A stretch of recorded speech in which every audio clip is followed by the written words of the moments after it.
Where is God when tragedy strikes? You're about to hear an amazing story of two people who went through one of the worst nightmares that you can possibly imagine and how God brought them through.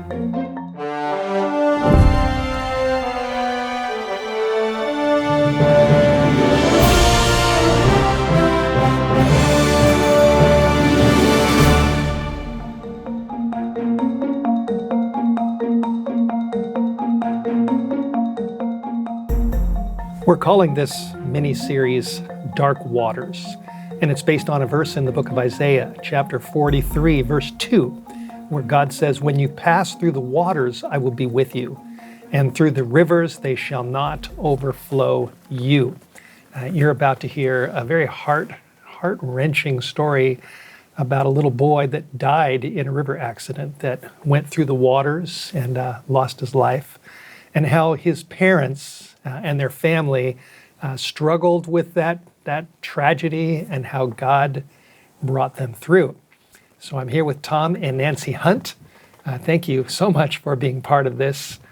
This is a real privilege, and we have been praying that God would help you and help me to get into some of the raw details of real struggle, real drama and trauma. And I think it's safe to say that, we've all been through something in our lives, some worse than others, but we all need the Lord because life is tough, and sometimes life is really tough. And I appreciate your willingness to go into the details of what has happened in your lives. So first, I'd like you just to tell those that are watching a little bit about yourself. Tom and Nancy Hunt, where are you from? How long have you been married? And just a little bit so people can get to know you better.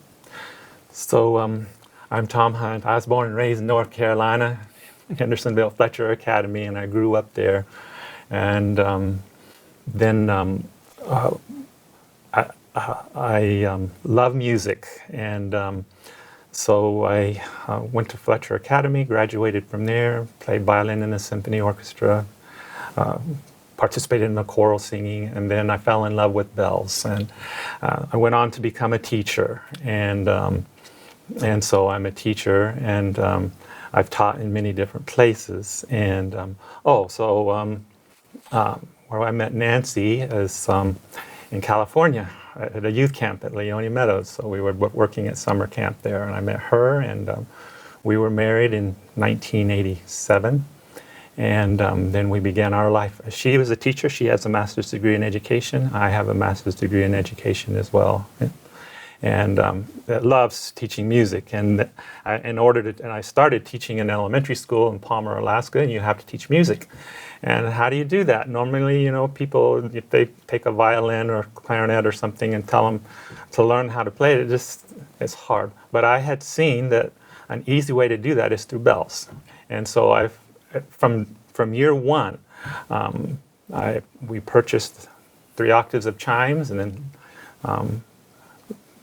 put these chimes in first graders' hands, second graders' hands, third graders' hands, and they're able to make good music even by the end of the year. So I found bell choir to be a very effective means. And so I've been... Oh, go on, sorry. And so I've been teaching bells and chimes throughout my teaching career. And then that career took me, they invited me to become the music teacher, the bell choir teacher and choral teacher at an Adventist high school in Heritage Academy, Tennessee. This was back in 2000. And so at that point, we had Heidi as our daughter, and Donald as was our son. Those were then we had Benjamin. So we had 3 children, and we accepted the call to Heritage Academy. And I was the music teacher, and I had a bell choir there, and it was an excellent bell choir. These young people, these academy students, rang very well, and we were able to do some really quality technical pieces. And one of the pieces that we learned to play was this Hebrew catchy piece called Oseh Shalom. Shalom is the Hebrew word for peace. Oseh is Jesus, the one who brings peace. And that was written in the diaspora of when the Babylonians, when they were captive. And this tune, somebody's done research and that came about. And so this is a very, and we loved it, and the students loved it. And interestingly enough, we performed all over Tennessee, our bell choir, and my wife Heidi and Benjamin, Benjamin, he was only 2 years old, and Donald, and followed us around, and they would hear our bell choir playing this piece, and it became one of Donald's favorite pieces. He loved hearing us play "Oh Say Shalom." Yeah, and we'll get into more of those details, especially in connection with the tragedy. So I understand you come from a long line of Christians, so you have a strong Christian upbringing. And now, Nancy, how about you? Yes, I was also born and raised into a Christian home. And as Tom has mentioned, when I was in college, I spent summers working at summer camp, and that's where we met each other, and we found out that we were both planning to be educators. And as the Lord directed, our lives were joined, and we started teaching together. Actually, in Sandpoint, Idaho was our first teaching appointment. A half hour from here. So the church that my family goes to is about a half hour from here. The other direction, Sandpoint's that way, and Spirit Lake is that way. And I was sick that particular day when you and your husband and the bell choir is it Deary? From Deary now. From Deary, that's where you were training a group of, and leading out with a group of young people from Deary, Idaho, and so that's where we are now. Yes. That's okay. The head elder of our church in Spirit Lake, Robert Mason, I understand, invited you and your choir to come and perform one Sabbath at the Spirit Lake Church, and I was sick that day, but I was watching from my home. This was just last service. May. Yeah, just a couple of months ago. And my wife was there, and as I was watching the choir and the music, as you got to introduce the one song that you were just mentioning a little bit ago. "Oh Say Shalom." Yeah, you really got into the details and shared the story, the tragedy of your son drowning in the river during a canoe trip. Yes. And as you went into those details, it really moved me, because I thought, people need to hear. I mean, here you are sharing this publicly, and I just thought people need to hear this story. That's why I wanted to invite you. So I texted my wife, and I said, "Honey, you need to go talk to Tom and ask him if he'd be willing to come with his wife and his family and share this story." So what happened at the church? How did that happen with you? So yes, this was just a couple of months ago, May 20, and we did the entire church service at the Spirit Lake Church, and it was, I don't do this very often, so it emotionally drained me sharing that testimony that you witnessed online. So I was emotionally drained and exhausted. And this lady approaches me and says, "I'm Christine Wahlberg, Steve Wahlberg's wife, and he's sick. He wasn't able to be here, but he was really touched, and he's wondering if he can have your contact, if you'd be willing to maybe share this at White Horse Media and maybe 3ABN. Are you willing to share your contact?" And I said, "Sure, yeah. There's, we're having to put the bells away, and there's so much going on, and I'm not having a lot of time, and I don't know this lady, but I'm saying, yeah, I guess so." And so I gave her the number, and she said, "Okay, thank you very much," and I left. And so I thought, well, that's that. Probably never hear from him again, but that's okay. She was saying, "You can call him," and she gave me your contact information. And I said, "No, I'm not going to call him, but if I hear from him, okay." So it was so Spirit Lake is a good hour from where we live. We're homesteading now in Desmet, Idaho, and so we had potluck with them and fellowshiped with the Spirit Lake members, and then headed home. And it wasn't until Sabbath evening, 7 o'clock or so, As I come home totally exhausted into our little cabin in this Met, and the phone rings, and it's Steve Wahlberg. And you said, yeah, I was really touched by hearing what you said today. Would you be willing to come share? And so here we are. Yeah, that's how it happened. And Nancy, you told me that when you were in the church that day, and when you heard the recounting of the tragedy, what were you thinking? He hadn't shared it publicly for a while, and so it brought up the emotions that when you have a tragedy like this, sometimes you can talk about it and just remain calm, cool, and collected. And other times, somehow the circumstances just hit you in a way that it brings back all the emotions. I was sitting with friends who also knew our son Donald, and they were clearly moved. So that's definitely something that happens to any of us who go through tragedies. There are times when we're just right there again.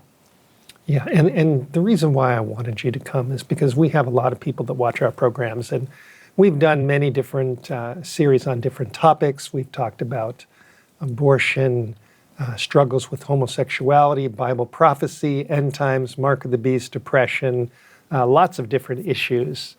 And I've been through tragedy myself in my life, and I know that when people go through terrible trauma, many times they get angry and they lose their faith. They think, where's God in the midst of this? And they stay in their anger. And other times people work through it with God's help, and they become stronger in their faith. And I know there's a lot of people out there in these days. We live in a rough world, a tough world, where people are going through all kinds of things all the time. It's happening all around us in this world. And so I wanted to bring you here to have you share what happened and the process through which you went through which God revealed himself to you, that he was still there and that he hadn't abandoned you, and you held on to your faith. So that's really what I want to accomplish, and the reason why we're doing this is to help other people who go through terrible things. And we're going to have more things in the future. Nancy, what was that line you said? If after your son died in the river, somebody wrote you a letter, and then there was a sentence that came to your mind about pain. What was that?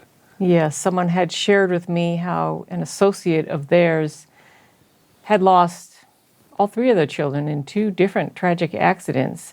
And that individual had made the comment, pain is never very far away.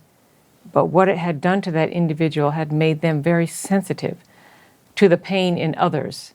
And God would work through them, that individual, to reach out and encourage others because they themselves had experienced so much pain. Yeah, and the Bible talks about how we can comfort others with the comfort that we have been comforted by God. Yes. So anyway, let's fast forward to what was the day? April 18, 2001. 2001. That was the day. And then when you mentioned that was the day 2001, I thought, wow, September 11, 2001 was, what a tragedy that was. And you had your own tragedy a few months earlier. So give us some background on what happened, and then lead us into the river, because like I said, we're calling this dark waters because it was in the waters that you lost your son, and the Bible talks about God being with us in the waters. So give us some background. In April of 2001, as like I said, I was the music teacher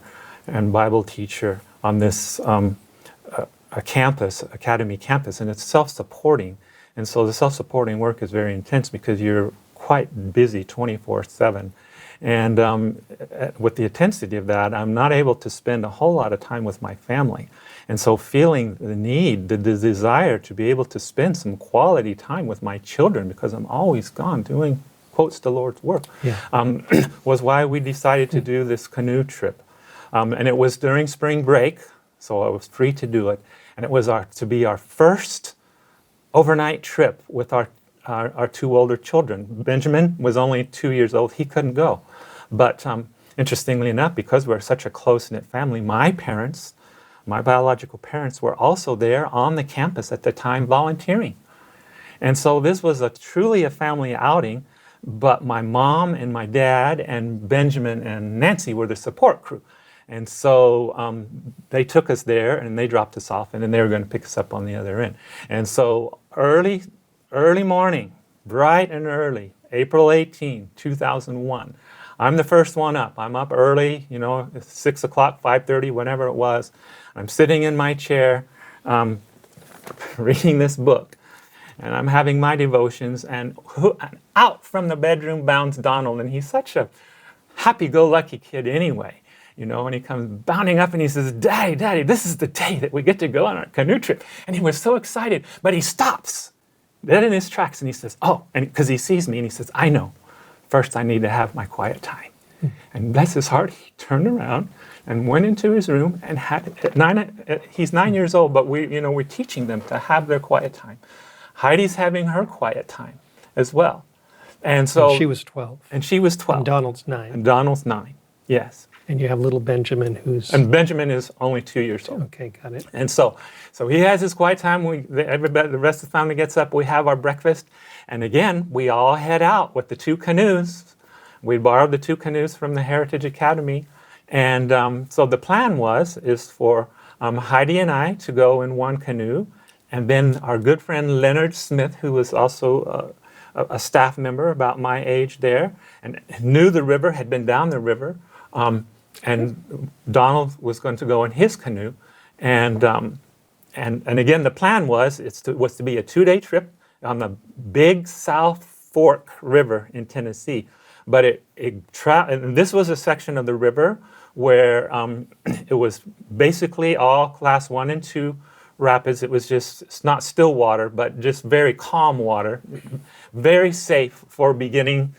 This was their first time canoeing, very safe, except for one place on the river was this rapids, class 4 rapids, and the class 4 is approaching whitewater. And interestingly enough, it was more than a class 4 this time because we had just had some heavy rains.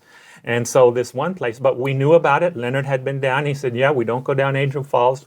We watch for the sign, and we take out and we portage. We portage around that. We don't go around Which that. means you dock the canoes and you walk them around this rapid area, Angel Falls. Yes. And then you come back in the water. You get out, you take your canoe out, and you pick it up and you carry it around the falls, and then you put it in there.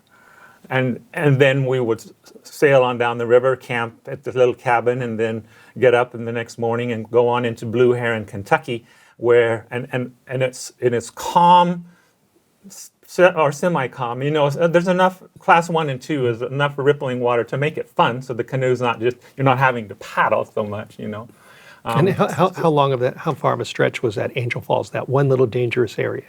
I mean, are we talking? How? Oh. Couldn't be too far to carry the canoes around it. Well, it was about a quarter of a mile. Okay. So we were planning that, Okay. Quarter-mile stretch. Yeah, and it was a couple of miles downriver from where you put in, and we knew that. And again, that's why we had Leonard going with us, and our sign is to look for this rock. This rock, and he says, when we come to that rock, we know we're getting close to the Angel Falls, so we will pull over, we will get out, and we will walk around. That was our plan. So, Nancy, you're going to say something? Yeah, I was just going to say, this is Tennessee. Anybody that lives in the South knows that it can rain year-round, and when it rains, what happened? Foliage grows. Leonard had not been down the river for 8 years, and so the bare rock that he was looking for was covered with foliage. It was not visible. The sign was not visible. Yeah, and I understand. Yeah, the sign was on the other side of the river where you were supposed to get out. Or? There was a little sign there. I'm not sure that he was even aware of that, but his sign was the bare rock. Was the rock. But the rock was not bare, and so it was never seen. So here, just to kind of put these pieces together, you're a Christian family. This is a family outing. Your little boy has his quiet time in the morning. He's praying, he's reading the Bible, you're reading the Bible. I'm assuming you're reading the Bible. You're all, praying and excited about doing this together. And did you mention to me that when you got to the water, did you pray as Oh, well? yes. Yeah, so shall I pick up the Yeah, story? yeah. So this day after we have breakfast, we load up the canoes, and I think we had to take two vehicles because, yes, I know we did, because it was my father, my mother, and then Benjamin is 2 years old, Nancy, and then Donald and Heidi and myself. And so Donald was riding with me in our vehicle, and as we approached to the big South Fork where we're going to set in, and we're unloading the canoe now with great excitement, anticipation, and Mom and Dad are standing around, and Donald's helping me undo the canoe, and all of a sudden his excitement wanes, and he says, "Dad, I'm afraid." And I said, "Donald, what are you afraid of?" He said, "What if we tip over? What if I fall out of the canoe?" I said, "Oh, that's nothing. That happens all the time." I said, "Sometimes I tip over on purpose." And he says, "Yeah, but what if we tip over in rapids?" I said, "Oh, that happens all the time too." I said, it's fun. You just tip over, and you have your life jacket on, and plus most of the river wasn't over your head anyway, so it's not over your head, and so you just kind of sit on your seat and just feet first and have fun. He says, "Dad, I don't know. I don't know. What if I'm afraid?" And at that point he was pushing it, and I'm saying, finally, I'm kind of a choleric kind of guy, and I said, "Donald, you don't have to do this. If you're afraid, I'm not making you do this. You don't have to." "Oh no," I said, "It's okay, Dad, it's okay." And he helps me take the canoe down, and then our family around this beautiful spring day, and where you put the canoe in, calm water, and there's this big bald rock, and so our entire family gather around on this bald rock after we set the canoe down on the edge for a family circle of prayer, asking God to be with us. The angel of the Lord encamps around about those that fear him, and praying for his angel on our family outing. And Nancy, go ahead and say what you did. So after we had prayer, I was going to be going back to the house with his parents because I had Benjamin, little 2-year-old Benjamin. So after we had prayer, I went up to Donald and, as a mother would do, tightened the life jacket. Those life jackets, which are kind of like seat belts. Sometimes they're good and sometimes they're not. But that was the last thing I did. And so then we hop in the canoe. Benjamin is in the front of Leonard's... No, not Benjamin. I'm sorry. Donald. Donald is in the front of Leonard's canoe. He's in the back. Heidi is in the front of my canoe, and because Leonard and I are the canoeists. We know how to steer the canoe. These guys haven't, and so we're steering and maneuvering the canoe, and they're just helping to paddle. And we float down the river, and you guys even walked along and saw us for a little bit, And so they're on the edge and they're waving, and there's just a little bit of riffle, and Donald's in this now, and he's just saying bye, bye, and as we paddle away, and we're splashing, and I come up to him and I splash, and we're just having a wonderful time.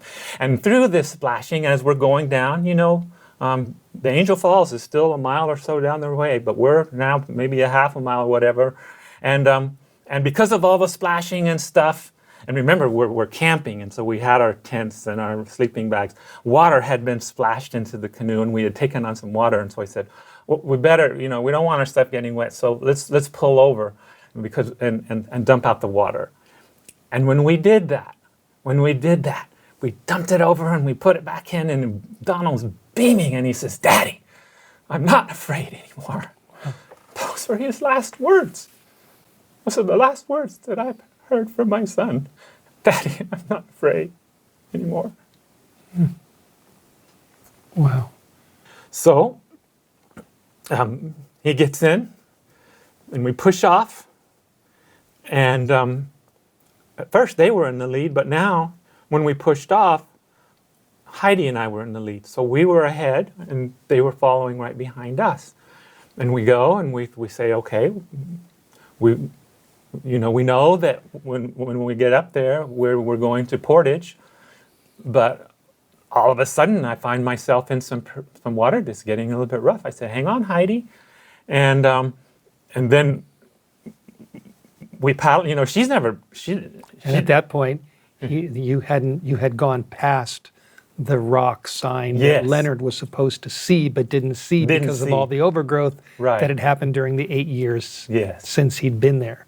So now all of a Yes. sudden you're waiting for the point where you're supposed to get out, Right. and then you're now starting to be in the rapids. in the rapids, and she didn't know how to do, you know, and so I'm saying, hang on, Heidi, and so I'm trying to bring, because the rapids is, you know, starting to, you know, mess with our canoe, you know, and I'm fighting to try and keep it upright, and you know, we're in waves now, and so trying to steer it, and but as I'm trying to pull hard on it, it flips, and we fall out. But you know, at this point, you know, it's happened to me before. I have done this before. This is the first time. So I said, okay, Heidi, let's just ride this out.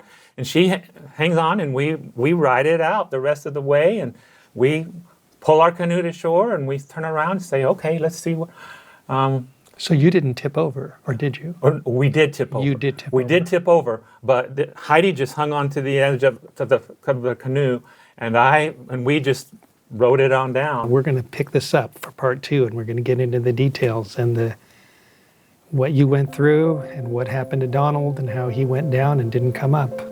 Yes. And, you know, the Bible says in Isaiah 43, verse 2, when you pass through the waters, I will be with you, and through the rivers, and they will not overflow you. And dark waters comes to all of us, and we need to know that God is still there with us in the midst of this tragedy. So stick with us for part 2. We hope that you are encouraged in your faith. We hope you enjoyed this video. Before you go, check out these wonderful books for sharing. The Truth About the Sabbath is packed with information for anyone wanting to understand the Sabbath subject. Also, the 666 Beast Identified. What it means to you identifies both the beast and his strange number 666. What do the beast and his number have to do with you? Both are available in paperback and ebook versions from White Horse Media. We hope you've been blessed by this White Horse Media production. To support White Horse Media, please call us at 1-800-78-BIBLE. That's 1-800-782-4253. You may also send your donations by mail to White Horse Media, P.O. Box 130, Priest River, Idaho 83856, or donate online at whitehorsemedia.com. And now for some breaking news.